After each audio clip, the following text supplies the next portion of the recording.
Fala minhas amigas, fala meus amigos, tudo jóia? Eu sou Saulo Novaes, um curioso, e sejam todas bem-vindas, sejam todos bem-vindos ao meu, ao seu, ao nosso Papo no Auge, um podcast focado na troca de ideias, sem censura, sem preconceitos, gerando para você conteúdo muito inteligente. E como a gente faz isso? Trazendo um especialista por episódio. Reforço para vocês que o Papo no Auge também está no YouTube, se inscrevam no nosso canal, curtam nossos vídeos. Além disso, o Papo no Auge está na plataforma Catarse de financiamento coletivo. Se você é um apreciador do nosso trabalho, seja um assinante do nosso podcast. Vamos pro auge, eis o nome de nossa campanha na plataforma.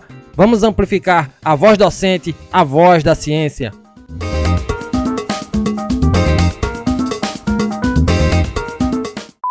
Com o aparecimento cada vez mais frequente de períodos de crise e estagnação econômica, verifica-se que o desemprego atinge taxas elevadas globalmente, tornando especialmente difícil o retorno ao mercado de trabalho por parte dos trabalhadores mais velhos. Assim, a necessidade de sustentabilidade econômica individual implica estratégias de sobrevivência que passam pelo prolongamento das carreiras laborais, a criação de novas empresas e o alto emprego dos trabalhadores mais velhos. Sabendo disso, a promoção do empreendedorismo sênior pode ajudar a reduzir o desemprego dos mais velhos, facilitando a sua inclusão social. Por outro lado, pode contribuir para melhorar a inovação na economia porque há uma melhor utilização do capital humano e social de trabalhadores mais experientes e maduros.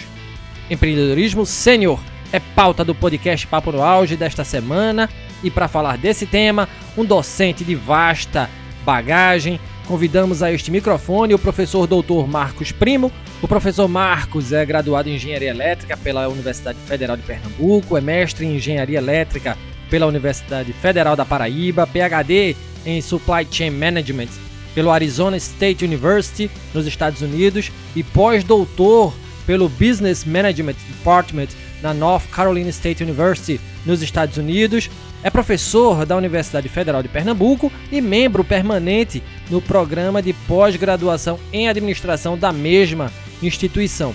Foi professor titular e diretor da Escola de Negócios, Hospitalidade e Comunicação no Centro Universitário dos Guararapes, a UniFG, do Grupo Laureate International Universities. Foi coordenador da Divisão Gestão de Operações e Logística da ANPAD, Associação Nacional de Pós-Graduação em Administração, no triênio 2015 e 2017, e coordenador da área do SIMPOI, Simpósio de Administração da Produção, Logística e Operações Internacionais. Atualmente é coordenador do Núcleo de Pesquisa em Gestão de Inovação em Redes de Empresas, editor executivo da Brazilian Administration Review, editor científico da Revista de Administração de Empresas, a RAI, e avaliador ad hoc de periódicos internacionais e nacionais. Atualmente trabalha nos seguintes temas de pesquisa: inovação e desenvolvimento de empresas de países emergentes, especialmente na indústria de construção naval, educação empreendedora para pessoas maduras, foi fundador inclusive do Experiência Empreende, e empreendedorismo da indústria criativa em comunidades de baixa renda também faz parte do seu portfólio de pesquisa. Um currículo gigante e promessa de conversa muito boa. Seja bem-vindo, professor Marcos Primo. Quanta honra ter você aqui no nosso podcast, no Papo no Auge, abordando um tema relevante para o nosso atual contexto, um assunto super atual, né? Para começarmos, professor, me permita perguntar: por que enveredar pela docência, pela pesquisa? O que levou o senhor a estudar a temática do empreendedorismo sênior? E seja mais uma vez muito bem-vindo, professor. Obrigado, Saulo. Obrigado pela oportunidade de estar aqui no Papo no Auge.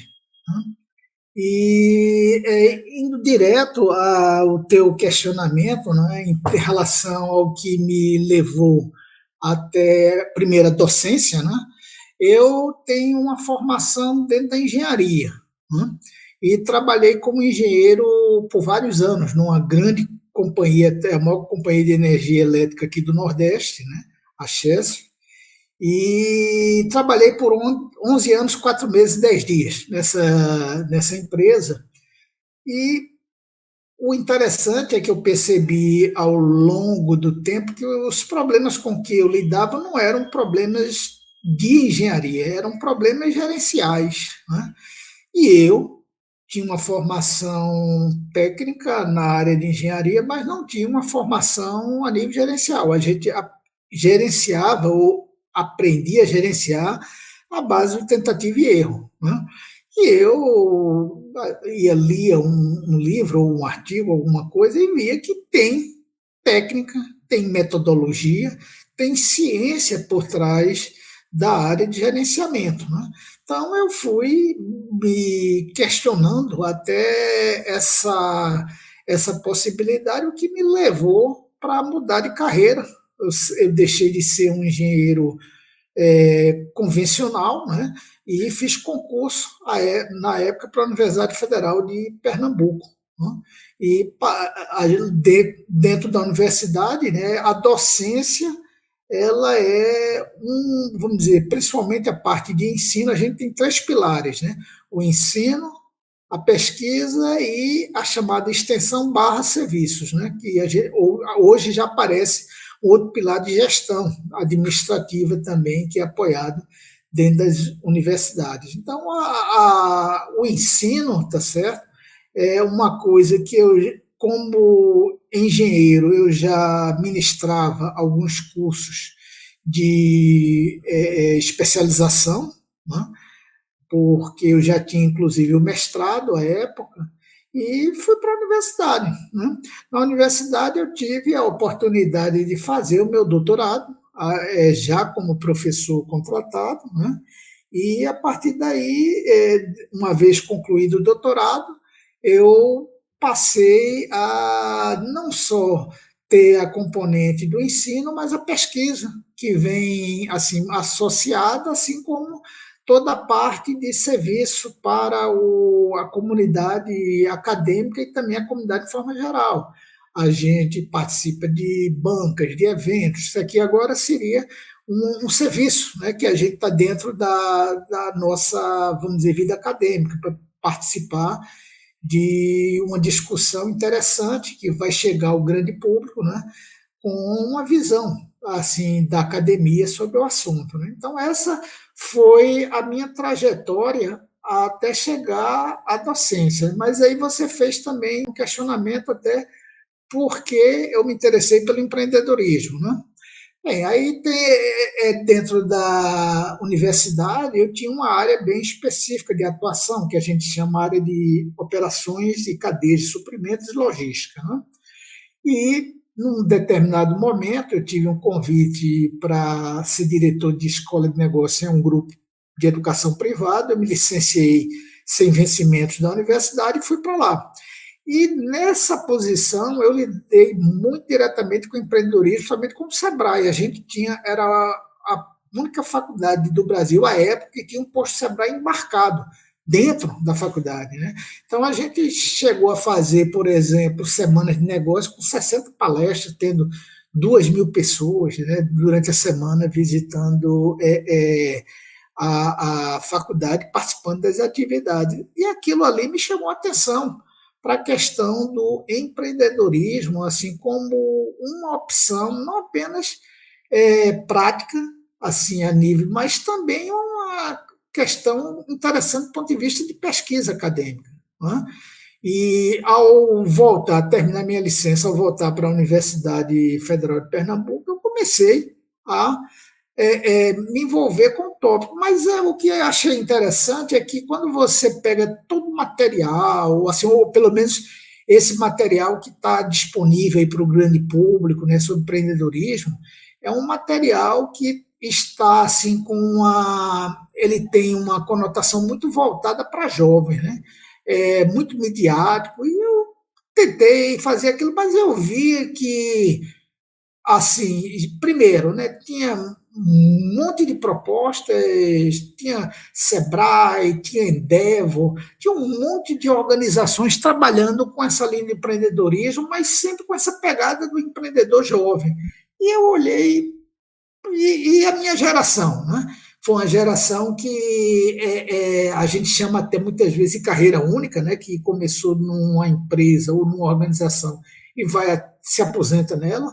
Eu ainda passei por três, né? Ainda para mim eu já mudei um bocado em relação à minha geração, mas em minha geração em relação ao empreendedorismo. Então eu comecei a ler e vi que fora do país, isso é um tópico extremamente relevante e que a gente até diz quente, né? Tem muita pesquisa, principalmente nos países europeus, né, que envelheceram mais rápido do que o nosso país, né? A sociedade lá envelheceu mais rápido, e lá tem muita pesquisa voltada para esse tipo de empreendedorismo sênior. Então, minha trajetória foi essa. E aí eu fui lendo, fui me interessando, fui criando network. À época não tinha muita gente falando sobre isso, hoje já tem várias e várias ações, iniciativas, de uma maneira ou outra ligada ao empreendedorismo sênior aqui no Brasil. Né?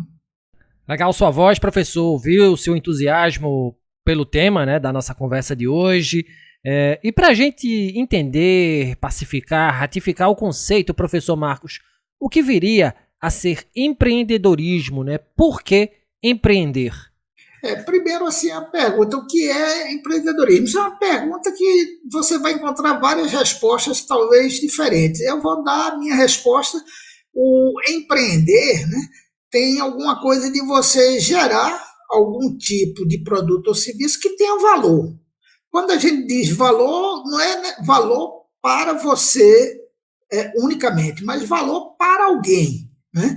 Então, quando você vai nessa linha, aí você pode caracterizar o empreendedorismo tradicional, que é voltado para o negócio, o empreendedorismo social, onde a pessoa que recebe aquele produto ou serviço, ela não paga, ela não tem dinheiro para pagar, mas é dirigido para ela. Mas o empreendedorismo ele se sustenta por patrocinadores, por campanhas, porque tem custos associados e muita gente às vezes confunde uma benfeitoria ou uma ação que a gente diz que é mais voltada para resolver um problema social com o empreendedorismo. Não é. O empreendedorismo, ele basicamente, ele está conectado com a ideia de sustentabilidade, ou seja, você tem que montar uma estrutura que consiga captar recursos, está entendendo? Se não é diretamente das pessoas que pagam, né, pelo um produto ou serviço, mas usam, não pode pagar, no caso do empreendedorismo social, e como isso pode ser, de certa forma, bancado, porque existem custos, existem e isso precisa ser pensado como um empreendimento. Isso é uma definição grosseira de empreendedorismo, só que eu tenho uma visão que hoje é mais ampla do empreendedorismo, que a gente chama de empreender para a vida. Ou seja, é você, na verdade, às vezes, sonhos, né, que você não conseguiu realizar ao longo da vida, mas que chega um momento que as condições se alinham, né, de tempo, de recursos financeiros, e aí você vai dar um exemplo. Por exemplo, você sempre teve vontade de montar uma peça, e uma peça que pudesse ser reproduzida não apenas uma única vez, mas várias vezes. Né? Então você precisa criar um empreendimento para que aquele sonho, né, você consiga se concretizar. Então isso é a minha visão de empreendedorismo. Mas aí você pergunta, por que o pessoal está falando de empreendedorismo por uma coisa tão relevante hoje na sociedade? E aí tem uma razão muito simples, assim, que a estrutura de trabalho ela mudou. Ou seja, aquela estrutura que existia para mim quando era jovem, saindo da universidade, né, que a gente brigava para entrar numa grande empresa e ali seguir carreira, isso praticamente hoje isso é destinado a um percentual pequeno da população. Por que isso? Cada vez mais as funções estão sendo automatizadas, estão desaparecendo, certo? E mesmo aquelas que não são, elas estão tendo um nível de qualificação muito elevado. Né? Então, o que ocorre? Vamos dizer, aquele mundo, né, que você trabalhava, entrava na universidade, se qualificava, depois ia buscar um emprego, entrava numa empresa para crescer e fazer uma carreira, aquilo praticamente sumiu. E você vê em países como o Brasil, que estão sempre enfrentando dificuldades fiscais, né? Você vê que começa a ter um fenômeno que tem no mundo todo, mas está se acentuando muito aqui, que é a chamada pejotização. Ou seja, você não consegue mais vender a sua hora de trabalho como pessoa física para a organização. Você vai ter que vender um produto ou um serviço como uma pessoa jurídica, ou como um MEI, né, um microempreendedor individual, tá certo? Então, isso é um fenômeno que está. Por quê? Porque as empresas estão utilizando isso por questão de falta de capital, não só falta de capital, mas até em termos de uma estratégia de redução de custos e redução de riscos, né? Então, por exemplo, minhas filhas, né, tenho duas filhas que uma está terminando o ensino superior, outra está no meio do curso, elas, muito provavelmente, elas vão ter que pensar seriamente nessa possibilidade de empreender, porque vão ter poucas oportunidades, está entendendo, assim, de você seguir aquela lógica vamos dizer, o empregado, né, o funcionário de alguma, vai ter ainda, mas isso é uma coisa que, dependendo, inclusive, do setor, vai sendo cada vez mais reduzido. Então, aí o empreendedorismo, ele torna-se quase que uma necessidade para que as pessoas tenham uma carreira profissional, né? De fato, professor, o empreendedorismo é uma das atividades do momento, né, e vem crescendo no Brasil. Segundo dados do Global Entrepreneurship Monitor, o GEM, o país apresentou taxa de expansão de 23% em 2019, uma das maiores entre os 49 países pesquisados. Segundo o perfil do empreendedor feito pelo Sebrae, 34% dos brasileiros consideram ter um negócio próprio o seu maior sonho, sendo que 60% dos entrevistados se acham prontos para começar a trabalhar por conta própria. Como é que se aplica, professor, o ato de empreender ao contexto da população mais sênior, né, diante desses números que a gente colocou aqui? Bem, aí o sênior tem uma coisa interessante, Saulo, porque, veja só, o sênior, antes, ele chegava na aposentadoria, né, vamos dizer, na ocasião da aposentadoria, e ele ia, de certa forma, procurar aproveitar a vida ainda, porque trabalhou, estava cansado, fez uma certa economia, ia procurar aproveitar a vida, até porque a expectativa de vida não era muito grande. Por exemplo, em 1960 era 50 anos, hoje a nossa expectativa é em torno de 76 anos. Então, quem, vamos dizer, se aposenta hoje, mesmo que a cada reforma da Previdência essas regras vão sendo empurradas, vai sendo cada vez mais difícil se aposentar. E cada vez será mais difícil, né? Ou seja, as pessoas maduras, elas começam a ver, primeiro, o empreendedorismo como uma opção em relação ao evento aposentadoria, seja ele está se aproximando ou se já aconteceu, tá certo? O que é que eu vou fazer? Até porque essas pessoas, elas ainda têm bastante gás, gastam bastante energia. A gente até brinca que antes a pessoa chegava aos 60 anos e dizia, poxa vida, uma expectativa aí de mais ou menos 60 anos, mas daqui a 5 anos, mais ou menos, eu acho que está tudo liquidado, então vou aproveitar um pouquinho, né? E tentar tocar a vida. Hoje não, as pessoas chegam com 60 anos, você vê aí gente indo para a Olimpíada, não só Paralímpica, teve uma medalha de ouro, uma brasileira, 56 anos, medalha que quebrou o recorde mundial, né? E teve também na Olimpíada gente competindo com 56, perto de 60 anos. Então essas barreiras, elas estão sendo quebradas, né? E as pessoas que tinham aquela expectativa que ao chegar naquela maturidade, né, vamos dizer, teriam poucas opções, agora começam a se perguntar o que é que eu vou fazer nos próximos 20 anos da minha vida. E tendo energia, tendo ainda, vamos dizer, bastante interesse, curiosidade, e vontade de aprender, elas começam a se questionar, né? Então, para o público sênior, isso vem um ponto assim, muito positivo para preencher essa lacuna até em termos de qualidade de vida. Né?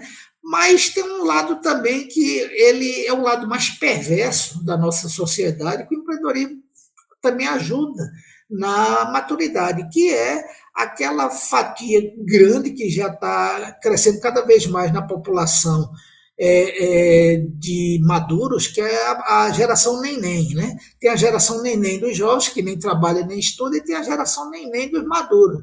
Nem se aposentou e nem consegue um emprego, né? Eles perderam o emprego e eles ficam ali naquela situação que não conseguem um novo emprego e também ainda não conseguiram se aposentar. Né? E para eles o empreendedorismo é uma necessidade, né? Muitos vão para o fenômeno que a gente chama da uberização, né? Vão ser motoristas de aplicativo, esperando até chegar o momento da aposentadoria, continuam contribuindo, mas para a grande maioria há uma necessidade de complementar renda, de fazer renda. E aí o empreendedorismo aparece como uma opção, por quê? Porque essas pessoas dificilmente elas conseguem reentrar no mercado de trabalho, por várias e várias coisas, principalmente as pessoas com qualificação mais baixa, porque vão ter pessoas mais jovens fazendo aquilo ali com mais vigor, com mais rapidez, está entendendo? E recebendo menos, tá certo? E, por incrível que pareça, mulheres, por questão de muito preconceito. As mulheres têm o que é um pouco cruel, porque as mulheres têm, em média, 6 a 7 anos a mais de expectativa de vida em relação aos homens no Brasil. Elas tendem a viver mais. Né? E essa geração é complicado, porque a mulher tem um monte de coisa, como a criação de filhos, a casa, muitos se ausentam no mercado de trabalho, depois tentam voltar, então torna-se mais difícil para elas. E o empreendedorismo vem como uma oportunidade para, vamos dizer, complementar a renda e para efetivamente ter uma qualidade de vida mínima, né, ou razoável. Muito bacana, professor, ouvir a sua poderosa voz, né, com seu conhecimento e a sua experiência de vida. E na mídia, né, professor, principalmente os empreendedores jovens ainda acabam ganhando mais destaque, o senhor pontuou isso no início da sua fala. Há quem diga que startup e tecnologia são coisas de gente descolada e jovial. Com esse discurso pairando na cabeça de muitos, os empresários 50 a mais precisam de ainda mais estratégia e criatividade para ganhar espaço no mercado competitivo. E é uma população que só cresce, dados os números que apontam para o envelhecimento da população brasileira, bem como os dados divulgados pelo Sebrae, os quais atestam que mais de 650 mil pessoas, né, 60 a mais, estão atuando como empreendedores no Brasil. Dito isso, o que os seniores precisam fazer para se destacar frente a uma sociedade que ainda privilegia a juventude como força produtiva e que acha a senioridade o fim da atividade laboral? Como se manter ativo e empreendedor nessa faixa etária, né, dos 50 a mais adiante? O que diferencia a população mais madura quando o assunto é empregabilidade e empreendedorismo, professor Marcos? Veja só, em relação ao primeiro ponto, Saulo, essa questão de se destacar, eu vejo assim de uma forma mais tranquila. A ideia do empreendedorismo sênior não é ele, vamos dizer, confrontar ou disputar espaço com o empreendedorismo de jovens, de startups. Eu acredito, inclusive, que um dos grandes, talvez, motores, né, para o empreendedorismo, não só no Brasil como no mundo, para mim seria a questão da intergeracionalidade, onde você pudesse colocar dentro do empreendimento a experiência do maduro com vamos dizer, a pegada digital, né, com a garra, com, vamos dizer, todo aquele gás que tem do pessoal mais novo, e você conseguir colocar isso de uma maneira, vamos dizer, equilibrada, né?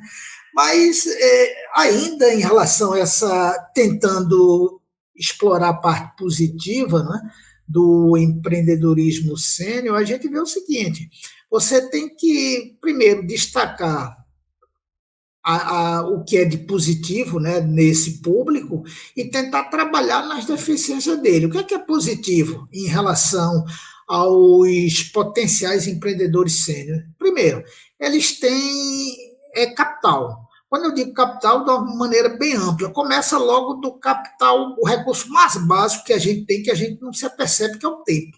Né? A partir do momento que o indivíduo está aposentado ou em vias de se aposentar, ele vai ter todo aquele tempo que estaria destinado, vamos dizer, a um trabalho dentro de uma organização, ele vai ter aqui todo aquele tempo disponível. Né? Então ele tem tempo. Né?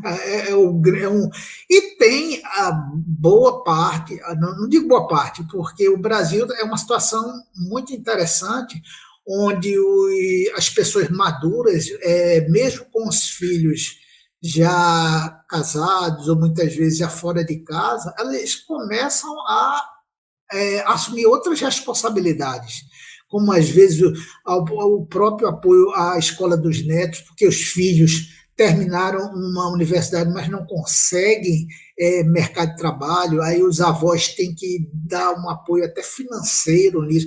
Então, eles continuam com, vamos dizer, um monte de responsabilidades financeiras. Não é tão simples, né, como em países desenvolvidos, porque o Brasil é uma posição sui generis. Né? O Brasil está envelhecendo rapidamente, mas diferente dos países desenvolvidos, a gente está envelhecendo e a população não ficou assim, não ficou assim do ponto de vista de condição de vida, não melhorou significativamente, né? Então você vê a relação PIB, né, por indivíduo, por família no Brasil quando não cresceu muito, né, em relação ou seja, uma pessoa madura num país desenvolvido, ele chega na aposentadoria e ele tem, vamos dizer, uma condição, porque os filhos já saíram de casa, já estão no mercado de trabalho, já estão cuidando da vida, e ele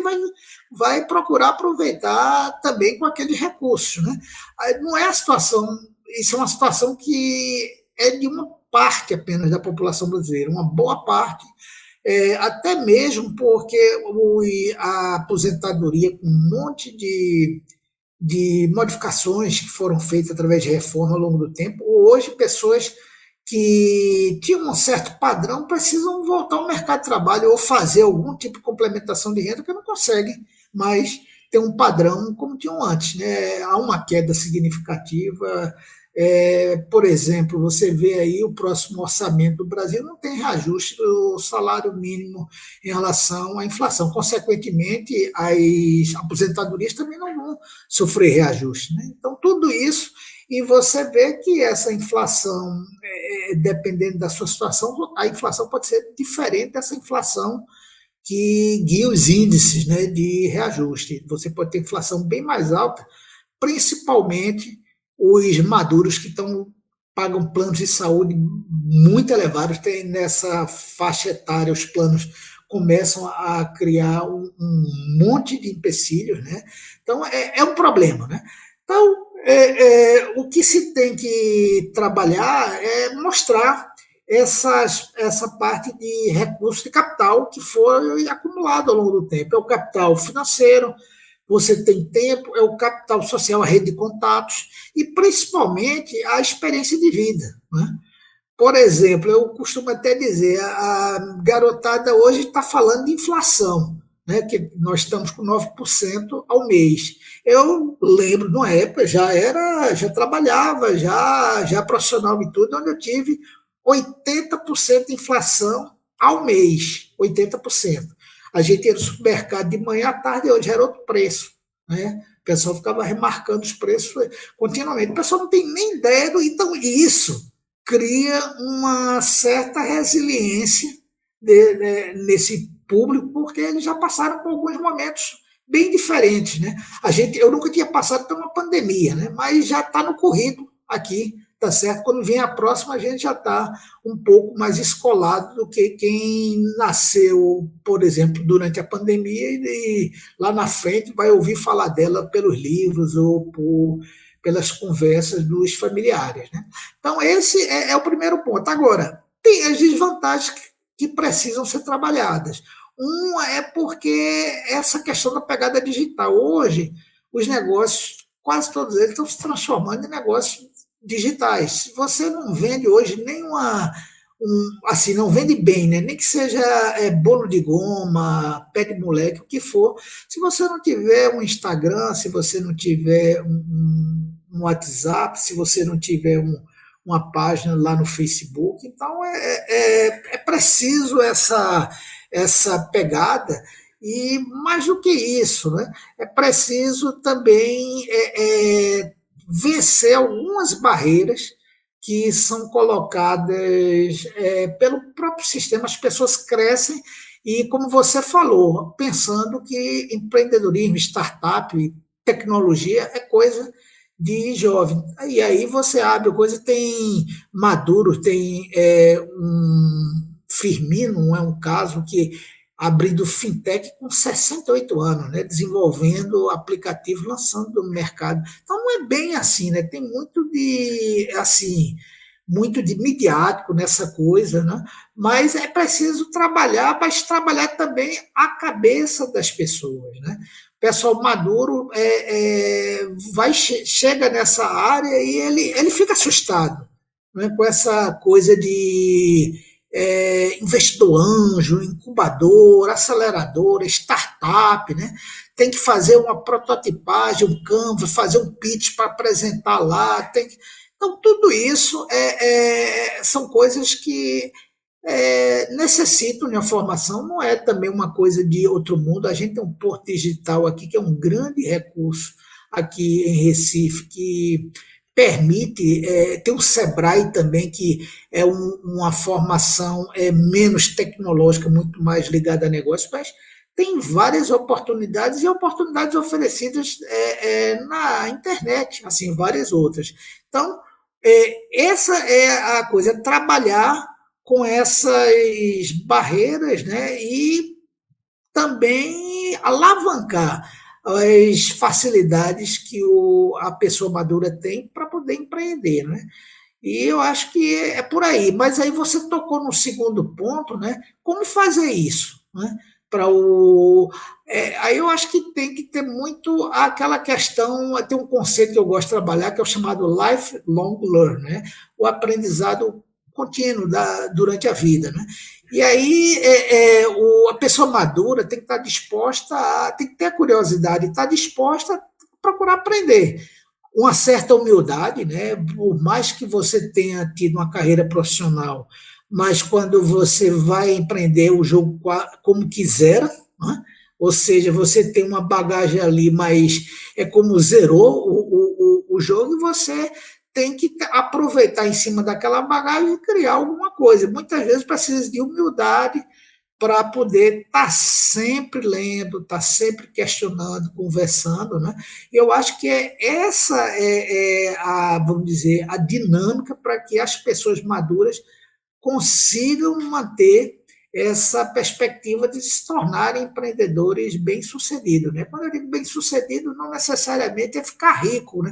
Porque esse público, eu até nas pesquisas que tenho fazendo, o grande objetivo deles não é ficar rico, é propósito, né? Fazer alguma coisa de propósito alinhado com sonhos ou com a vontade de deixar um legado, né?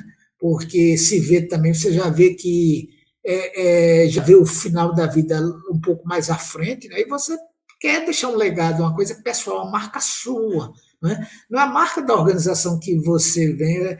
É interessante quando fulano trabalha numa empresa, diz fulano da empresa tal, né? É como se ele só tivesse, vamos dizer, reconhecimento naquela. E tem gente que não consegue largar esse. Eu tenho um colega que se aposentou há poucos meses aqui da universidade, e ele trabalhou numa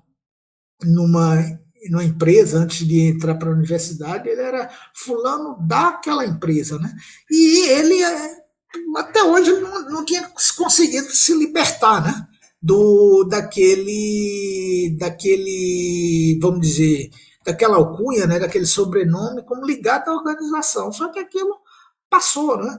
O mundo mudou, a organização que ele foi um destaque, ela nem no mercado está mais hoje, e isso passa. A gente tem que ter essa capacidade de continuar aprendendo e continuar, inclusive, principalmente tendo essa humildade de fazer essa troca geracional, né, que eu acho muito importante. Né? Professor, só para fazer um breve parênteses e contextualizar aqui os nossos ouvintes, né? O senhor falou de Firmino, que criou fintech aos 60. Quem é Firmino, professor? Só para a gente ficar, porque para mim bateu uma curiosidade danada.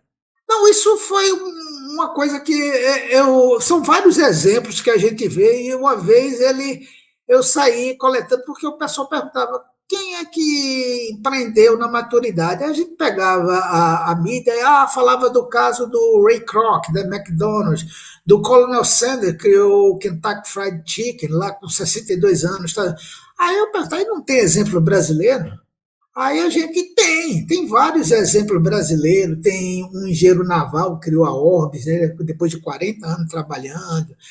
Esse Firmino veio, que eu nem o conheço pessoalmente, né, que foi uma pessoa que lançou uma fintech de sucesso com 68 anos. Ele foi, inclusive, alvo de uma reportagem, né, aí que fizeram sobre essa coisa dos maduros, né?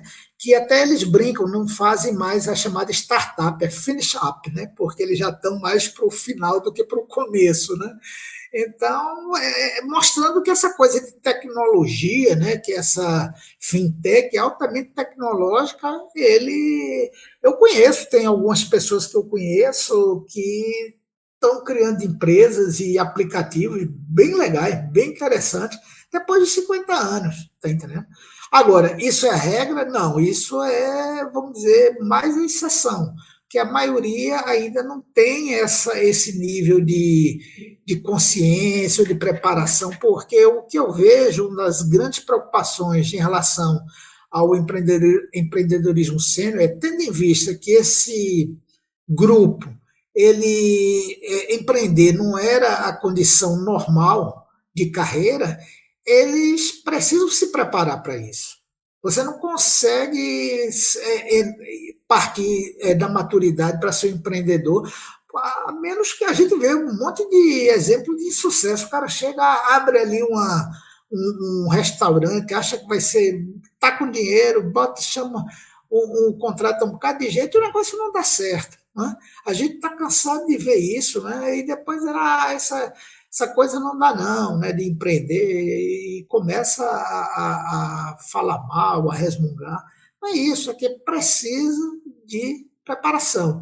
E para isso é preciso que não apenas as pessoas maduras se conscientizem dessa transição na preparação para a aposentadoria, como as empresas e as organizações forneçam, né, os mecanismos para que essas pessoas se preparem. Infelizmente, são raros, eu já dei palestra em vários PPAs, que são os programas de preparação para aposentadoria, em grandes empresas do Brasil, palestras gratuitas, tá, sobre o tema.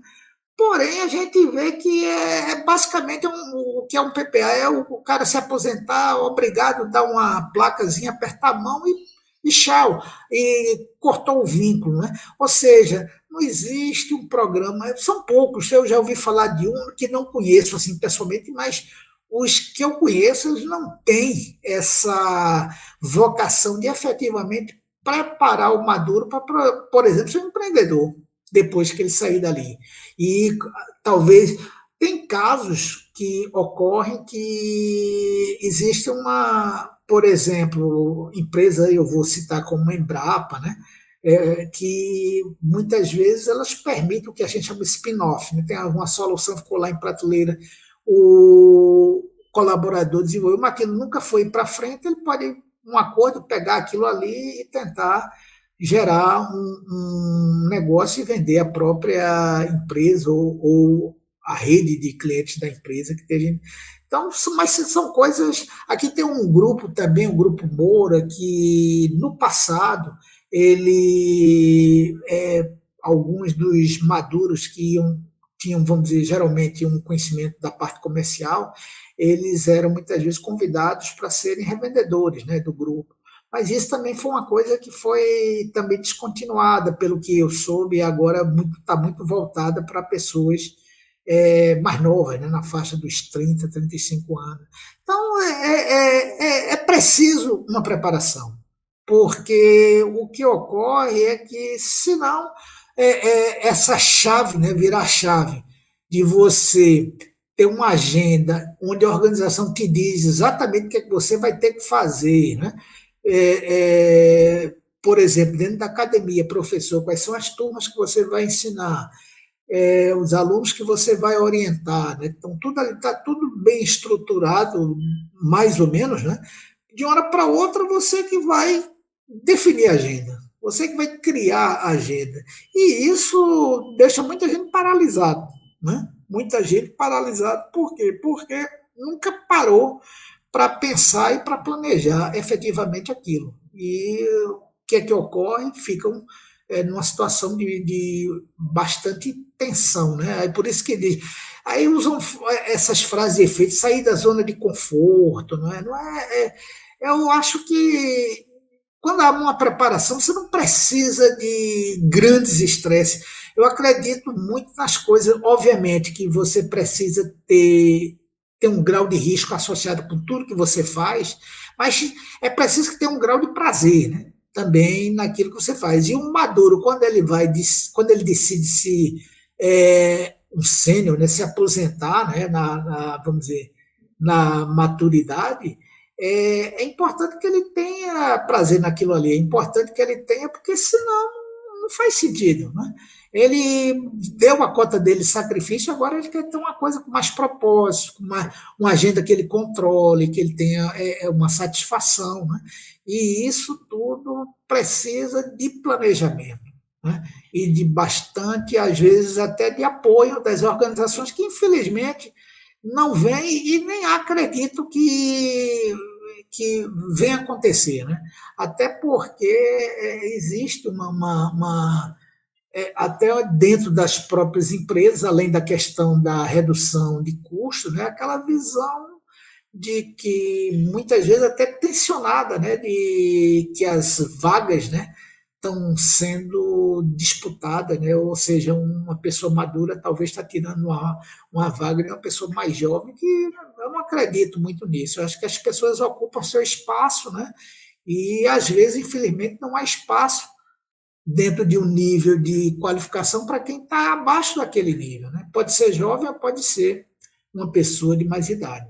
Sensacional, professor. Grandes palavras. A gente falava aqui, o senhor falava sobre maior conscientização, né, por parte das organizações. A gente sabe que o poder de consumo do público sênior é gigante. Fato é que há muita oportunidade de negócio, né, relacionada aos maduros.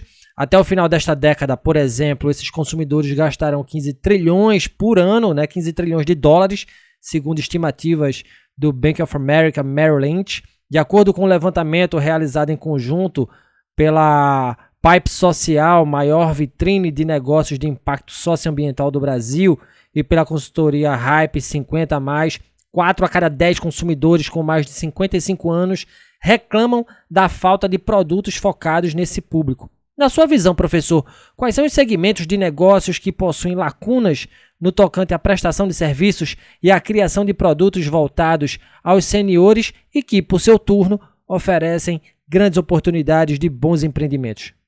Olha, aí, Saulo, para mim a gama é extremamente extensa. Basta você, se a gente seguir, né, o conselho do pessoal de design, né, basta você observar como esse público vive, o que é que esse público faz, o que é que ele consome, e você vai ver que em todas as áreas, na área de educação, na área de saúde, na área de entretenimento, tá entendendo? Existe um monte de lacunas, e se você vai perguntar a eles, tá certo? Eles realmente vão, assim, vão tem dinheiro para consumir, estão consumindo, é um mercado muito grande, mas muitas vezes ele não é contemplado. Deixa eu só fazer tem empresas que já estão percebendo. Por exemplo, na área de construção civil, ramo imobiliário, né? Tem já soluções que estão sendo desenvolvidas, inclusive no Brasil, de construção de condomínios específico para público, pessoas, amigos que se, vamos dizer, se reúnem, têm uma condição financeira razoável e eles querem morar junto. Meus amigos, a gente quer ter um condomínio e nesse condomínio que tem as facilidades que interessam para a gente, que tem uma mercearia, que tenha uma. Está entendendo? Não precisa ter um parque aquático lá, porque o pessoal.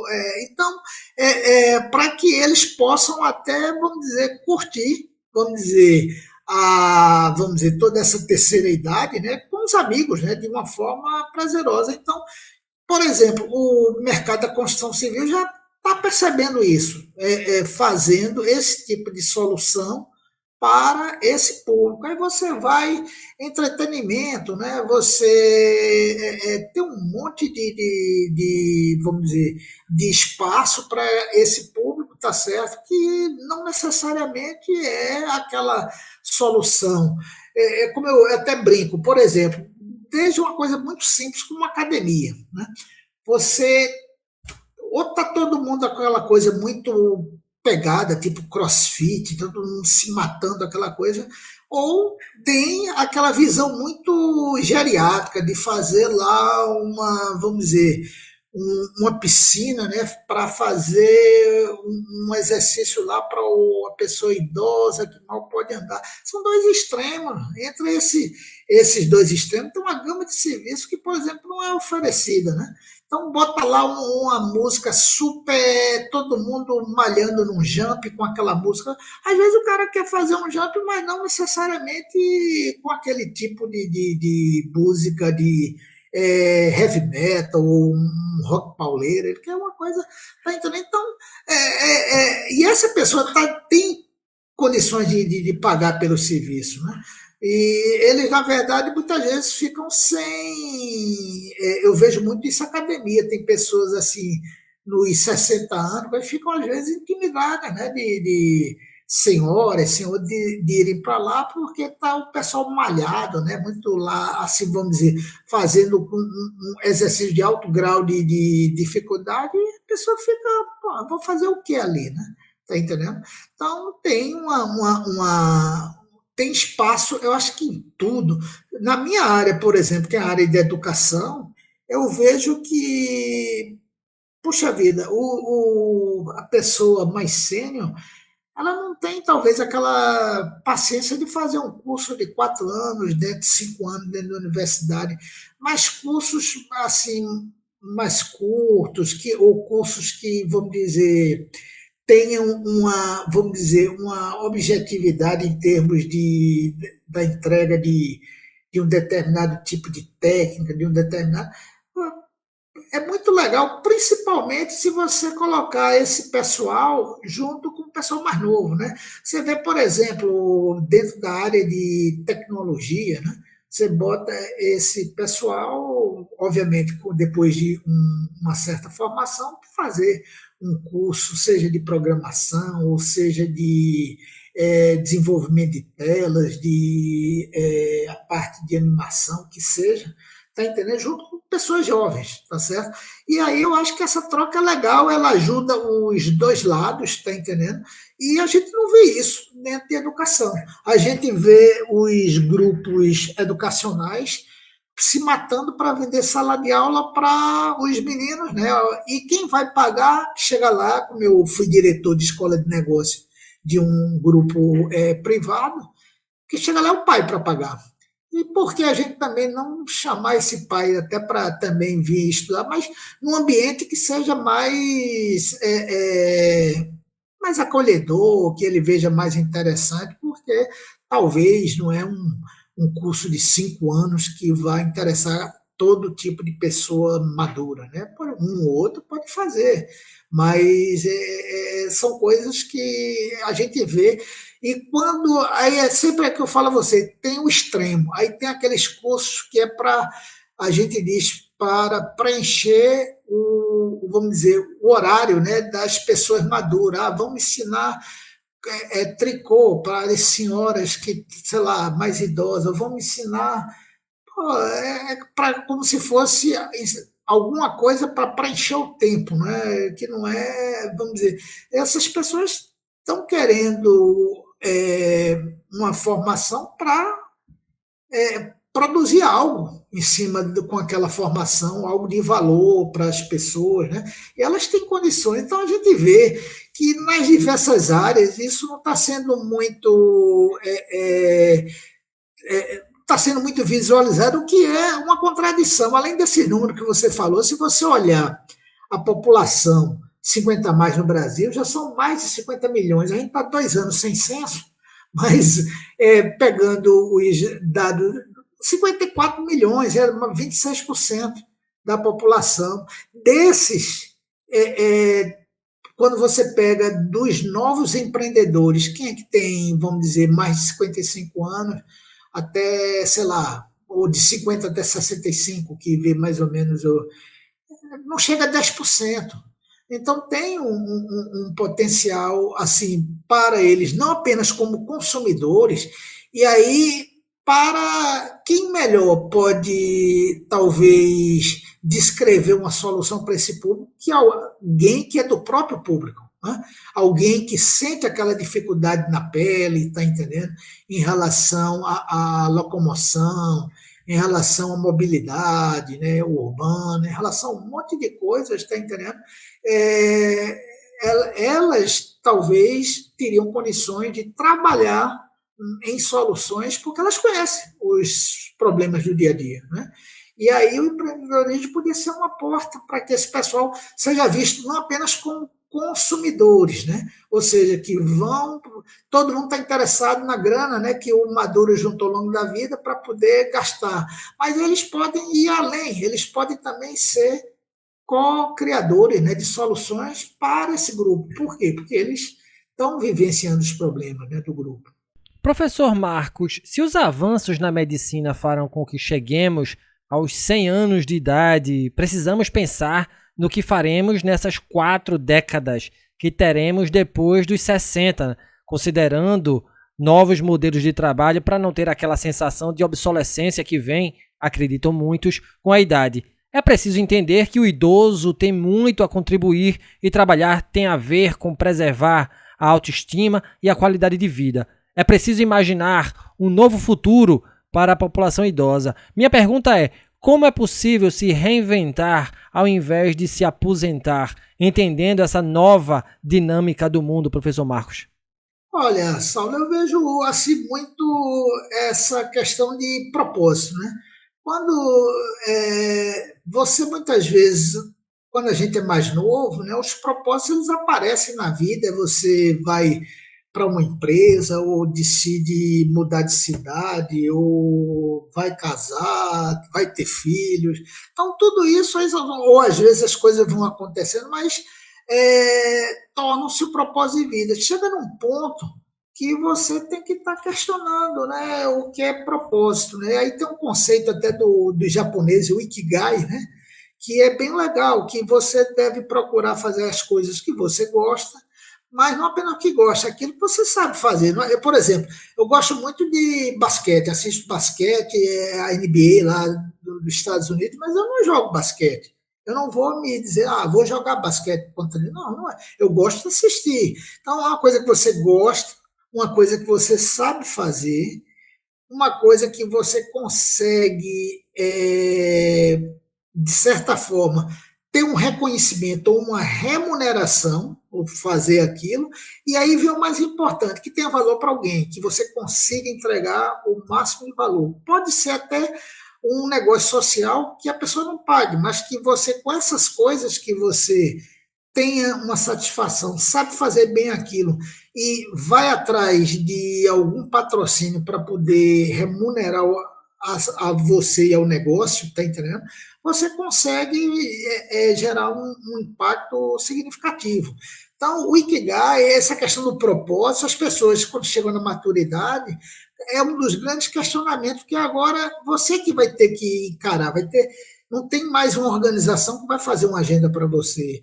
A família já se caminhou, os filhos já cresceram, tá entendendo? Então as pessoas começam a questionar e se questionar. Então isso propósito é uma coisa interessante, mas o propósito ele é como diz um motor. Você precisa de manter toda aquela vontade, né, de aprender, de buscar fazer coisas, de tentar melhorar, né, o conceito de melhoria contínua, tá certo? E o conceito de aprendizagem ao longo da vida. É um eterno aprender. No momento que você sabe, pronto, eu já sei de tudo, eu não preciso aprender mais nada, você está muito perto de morrer, porque ali você vai perder todo o sentido, né, da existência, que é esse sentido do ser humano de crescer, de estar aprendendo, de estar trocando experiências, estar entregando alguma coisa para as pessoas. Né?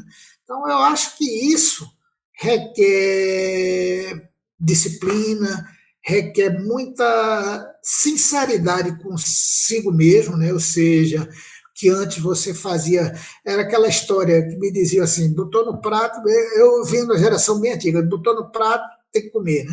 Ou então, quem come a carne, rói o osso também. Chega num momento que não, pô, você não precisa, você que vai dizer o que é, vamos dizer, bom para você, o que é, vamos dizer, que cai bem para você. Então, ter essa sinceridade consigo mesmo, ir atrás e procurar trabalhar, tá entendendo?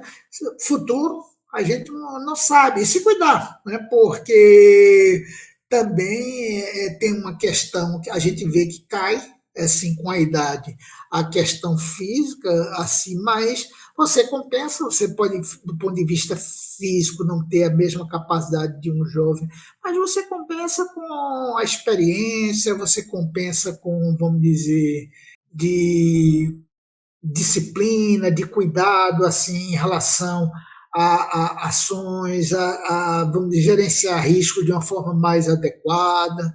Então, tudo isso você vai contemplando, né? Então, eu acho que é isso, procurar aprender, e até eu lembro, falava muito com o Saboia, né, que hoje é o presidente do Sebrae PE, né? E ele dizia, você tem que ter a coragem de reaprender a aprender, né? De certa forma, de você mesmo tendo uma bagagem que pode ser importante ou não, né, que muitas vezes, como a garotada diz, é nichada, né, é uma coisa que é muito específica, né, mas mesmo você tendo essa bagagem, você saber que o jogo da vida está sempre zerando, né, tá certo? Obviamente, você ganhou alguns sets, né, na vida, mas é um set novo que está zerando, e aí você tem que ir, vamos dizer, com aquela mesma disposição de que não tem jogo ganho, né? Você vai ter que ir lá trabalhar, mas, obviamente, agora não é mais uma pressão que você tem que sustentar uma família, pagar uma casa, ter que, vamos dizer, comprar um carro, ter um monte de obrigações financeiras que a maioria delas já foram resolvidas, né? Mas aí resta, vamos dizer, aquela questão pessoal, até mesmo do teu legado, né? Que é que você vai deixar aí para frente, né? O pessoal até brinca, né? Você morrer, o que é que você gostaria de estar na tua lápide, né? Escrita lá. É difícil, né? Você pensar numa coisa dessa, mas no fundo é isso. A gente tem que viver, assim, procurar aproveitar o melhor que a vida nos dá, né? Tá entendendo? E, obviamente, vendo que o que passou foi bom, tá certo, mas não tem nenhuma garantia, né? Lá para frente. Muito bom, professor Marcos Primo. A gente já vai se encaminhando aqui para o final da nossa entrevista, né? Do nosso bate-papo. Professor, quais são os maiores riscos para quem pensa em empreender na melhor idade, professor Marcos? Riscos tem vários, né? É por isso que a gente diz que uma das grandes diferenças, né, entre o empreendimento sênior e o empreendimento, por exemplo, de um jovem, é como você encara o próprio empreendimento, o próprio negócio, né? Tem uma ferramenta chamada o effectuation, né? Que é o termo em inglês, que é um raciocínio diferente da relação tradicional de o chamado causation, né? Do empreendedorismo, que você inverte a pergunta para o empreendedor. Ao invés de você dizer quanto é que você espera ganhar com esse empreendimento, você trabalha quanto é que você está disposto a perder. A gente faz isso por quê? Porque a gente não quer que nenhuma pessoa madura entre num empreendimento queimando a reserva que ele fez a vida toda para ter uma vida mais tranquila. Né? Não é isso. Então, é o seguinte: se você tem 2 carros em casa e perder um outro carro, você convive bem com isso?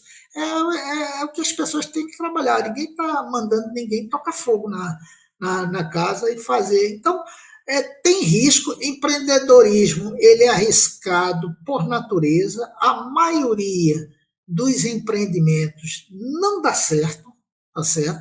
Isso aí se você pega a taxa, pode pegar o próprio gênero, pegar os números, né? Que isso vai mudando ano a ano, de empreendimentos que ficam, vamos dizer, que estão ainda funcionando e rentáveis, né? Após 3 anos, após 5 anos, assim você vê, um percentual pequeno daqui. Então, a grande, vamos dizer, o normal não dar certo, né? Mas o que é não dar certo? É não dar certo, muitas vezes, esse ponto de vista de você criar uma grande empresa, de ficar rico. Isso aí muito provavelmente não vai acontecer, né? Pode até acontecer, tá certo? Então, os riscos são riscos de você, o pessoal maduro, né, de não se descapitalizar em empreendimentos onde ele vai. Porque geralmente o pessoal novo, né, usa capital de investidores, né, que não é dele. Aí eu te dou 30, 40% da. O cara vai, bota dinheiro lá e no fim todo mundo ganha. O Maduro, geralmente, ele é que se autofinancia, né? Até por ele não ter acesso a esse tipo de pegada de investidor anjo. Né? Então, como ele se autofinancia, ele tem que ter cuidado. Tá? A gente estuda bem, vê bem o que você vai fazer, conversa muito, estuda, procura aprender, procura pegar bastante informações, e mesmo assim, com tudo isso, tem um risco. Né? Por isso que a gente diz: olha, se você não vai quebrar as pernas com esse negócio vai dar certo, você aproveita a jornada, né? Porque muitas vezes tem gente que bota um negócio de 2 anos assim, depois que se aposenta, não dá certo, né? 2, 3 anos, mas você diz: valeu, o cara valeu, foi legal, quer dizer, ele não quebrou as pernas, não se descapitalizou, a aposentadoria dele está lá, vamos dizer, em boa parte está garantida, ele não mexeu, e aí ele toca o resto da vida. Então, mas valeu como vamos dizer, uma experiência de vida que ele tentou fazer algo diferente, que não necessariamente a gente vê muito a vida pelos números assim frios. Oh, deu certo, aquela empresa vendeu tanto durante o ano, mas às vezes ela não vendeu, mas sei lá, ela não te deu muito lucro, ou pouco lucro, ou às vezes nem lucro deu, mas o período que você ficou à frente dela, às vezes foi tão rico em você interagir com pessoas dentro da empresa e fora dela, que aquilo valeu a pena, né? Assim, a gente tem que olhar essa questão de ganho de uma forma mais ampla, qualidade de vida, né? As pessoas que têm uma grande ociosidade após a aposentadoria, né? A taxa de mortalidade é muito alta. Eu vejo isso na Universidade Federal, né, de Pernambuco, conversando com o pessoal de gestão de pessoas, né? Muitos dos professores funcionários que se aposentam em poucos anos, muitos deles falecem, né? E muitas vezes tem um componente muito vamos dizer, de as pessoas não se sentirem mais úteis, né? Tá certo?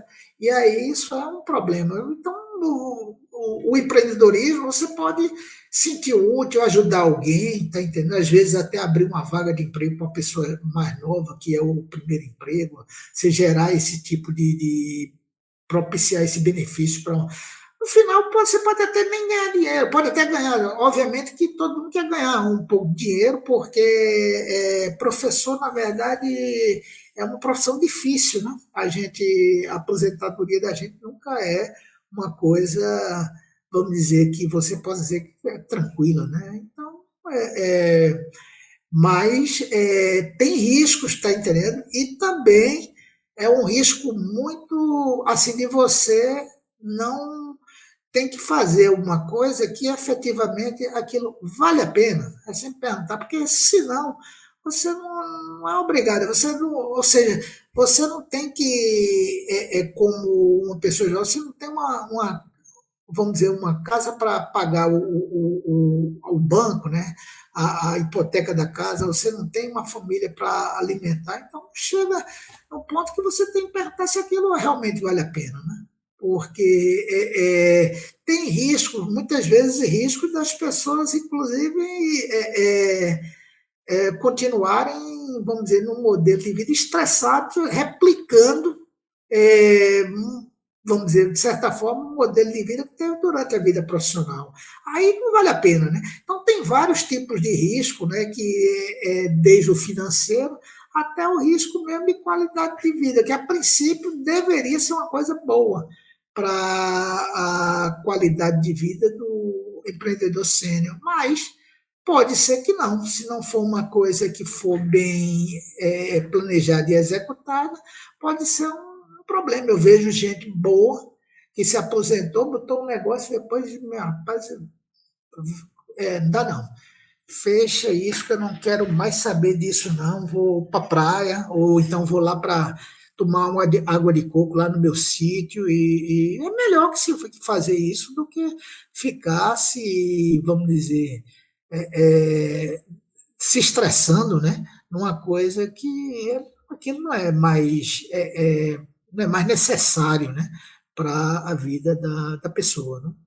E chegamos ao fim deste episódio do Papo no Auge. Quando alguém lhe chamar de velho, sorria, cantando assim: sou velho, sou feliz, mas velho é quem me diz.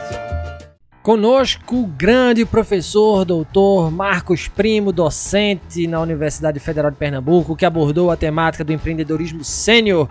Gratidão, professor Marcos Primo, por compartilhar com a gente tanto conhecimento. É uma honra ter sua voz em nosso podcast. Você recomendaria, professor, alguma leitura acerca da temática que a gente abordou neste dia, neste podcast, professor? E mais uma vez, muito agradecido por ter aqui a sua portentosa voz. Primeiro, eu gostaria de agradecer, Saulo, a oportunidade aí no Papo no Auge, né? E, inclusive, desejar sucesso a você. Você está fazendo um serviço que tem uma, vamos dizer, eu até não conhecia, né? O teu trabalho, assim, em profundidade, né? Você tem aí uma gama de pessoas aí no teu podcast com temas variados, né? E eu desejo sucesso, né? Em termos de... Eu tenho uma visão ainda muito acadêmica, mas tem um monte de livros. Aí tem o livro da biografia do Steve Jobs, né? Tem um livro que parece uma bíblia, né? De Warren Buffett, né? O grande investidor, né? Que eu li assim, Bola de Neve, né? Alguma coisa... Snowball, alguma coisa, eu li ele umas 700 e poucas páginas, eu digo, rapaz, não vou encarar isso não, mas terminou sendo uma leitura gostosa. Então tem vários livros, eu gosto muito, isso é a questão, ver a biografia dessas pessoas que são consideradas sucesso, né? E tem vários vídeos, né? O da vida vamos dizer, do Ray Kroc, né, que foi um dos idealizadores da McDonald's, tem de vários outros que você pode ir buscando, né? E também tem aquelas coisas que mostrando que esse empreendedorismo não é nem tudo são flores, né? Ou quando você vê o do McDonald's, o Ray Kroc, cara que tem até apesar de tão bem sucedido do ponto de vista do negócio, ele tem uma questão do ponto de vista ético muito duvidoso, desculpe, em relação a como ele tratou os proprietários iniciais do negócio, né? Então, é importante até para refletir se adianta você efetivamente ser bem sucedido, né? E muitas vezes você tomar, né, decisões que do ponto de vista dos teus princípios, né, e de ética, elas são questionáveis, né? Então eu acho que tem vários, você vê aí no stream, né, nas várias plataformas, né? Mas eu gosto muito das biografias e tem, se você vê associações que têm uma quantidade significativa de material, por exemplo, a Endeavor, que é internacional, né, tem o Sebrae, com as várias divisões, o escritório no Bahia, o Brasil todo. O Sebrae tem desenvolvido um monte e tem várias organizações que estão aparecendo, aí estão criando material, né? O Lab 60 Mais aí em São Paulo, né? Tem o Morris, né, da Maturi, né, que tem. Então, que estão pipocando e produzindo esse material, trazendo gente interessante, com muito conteúdo, né? Não falta na mídia, tá entendendo? E aí é se conectar, fazer essas redes, tem redes inclusive específicas, redes de mulheres empreendedoras, maduras, tem um monte de organizações que são específicas, que tem muito material, tá entendendo? Hoje, material que não falta, né? Assim, disponível, né? Que tá aí para que as pessoas possam aprender, né? É isso aí, professor. Aprendamos sempre.